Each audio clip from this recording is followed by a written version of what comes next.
Keychron made an ortholinear keyboard.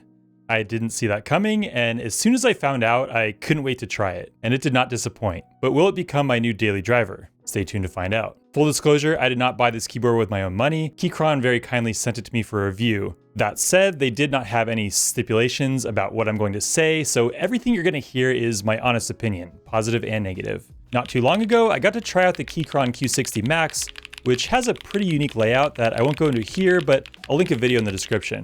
Layout aside, I thought it had the best sounding and best feeling key press of any keyboard that I've ever tried, and I've tried a few. My main complaint was that the board wasn't ortholinear. It's kind of a weird complaint because at the time, Keychron didn't make ortholinear boards. Enter the Q15 Max. It has the feel and sound of the Q60 that I love so much, and it's ortholinear. If you don't know what an ortholinear keyboard is, it's basically where the keys are laid out in a grid instead of with the row stagger that traditional keyboards have, something they inherited from the typewriter back in the day. Yes, it does take some time to get used to, but the learning curve isn't nearly as steep as you might think. Like with the Q60, I got my Q15 with a Keychron exclusive switch called the Gateron Jupiter Banana. I'm still holding out for when they make a split keyboard with these suckers because then it can be a banana split keyboard. But anyway, yeah, I think this switch is supposed to mimic a famous tactile switch that everyone raves about called the Holy Panda. I've never personally tried the Holy Pandas, but all I know is that these bananas feel amazing. The feel is really nice, and the sound, I'm not sure how much of it to attribute to the switch, the metal case,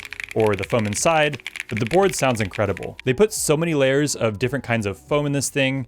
I don't fully understand what's going on here, but they seem to come up with some cocktail of foam that sounds really, really good. It also has 2 knobs, which is more than the 0 knobs on the Q60. I'm still not entirely sure what to do with 2 knobs. I know one's going to be a volume control, but I'm not really sure what to do with the other one. Ambidextrous volume controls? I don't know. Also, the board has some good looking RGB. It has all of the different colors, lighting patterns, and so on that you'd expect. It supports Bluetooth, cable, and 2.4 gigahertz for connectivity. Of the 3, 2.4 gigahertz is my favorite option, and of course for that you need to plug this little dongle into the back of your computer. One thing that made me really appreciate the sound and feel of this board is another popular ortholinear board called the Plank. To be fair, when you put together a Plank, you have the option of putting foam in it, and I chose not to. But just comparing the sound and feel of the Plank with no foam to the Q15, it's just night and day. It helped me appreciate how much thought Keychron must have put into the sound and feel of their boards. It's not entirely an apples to apples comparison because I have Gateron Oil King linear switches in the Plank,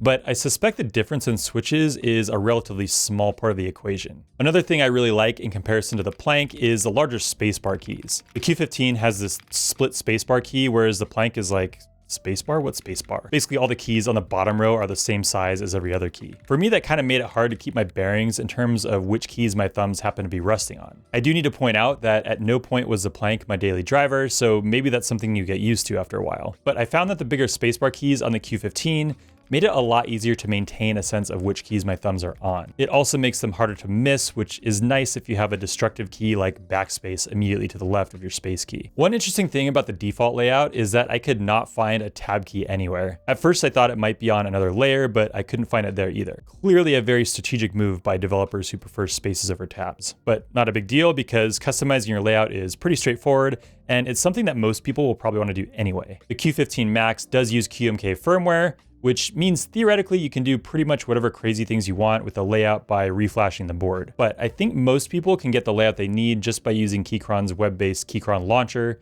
which is pretty nice. You can't do everything that you can do by reflashing the board, but you can do quite a bit. Making simple key changes isn't a problem. Making extra layers you can access by holding a key down, no problem. I personally like to have my numbers on the home row, and I was able to make that happen with Keychron Launcher. There are some predefined dual function keys that you can use in your layout, like parentheses shift. So when you tap the left shift key, it's a left parentheses, and when you hold it, it acts as shift. For some people, that's going to be a no-brainer improvement. But I wasn't able to find a way to make arbitrary dual function keys. For example, if I wanted to have the D key act as an Alt key when I hold it. Didn't find a way to do that with Keychron Launcher. For most people, that's probably not going to be a big issue. I haven't personally reflashed the board, but I suspect you'd be able to do that if you really need a specific QMK feature that's not available in Keychron Launcher. So, will the Q15 Max be my new daily driver, dethroning the almighty Glove 80? No, it won't. After going with a split board with curved keywells, it's just really hard for me to switch to anything else. Would I recommend it to someone who wants ortholinear but doesn't want a split board?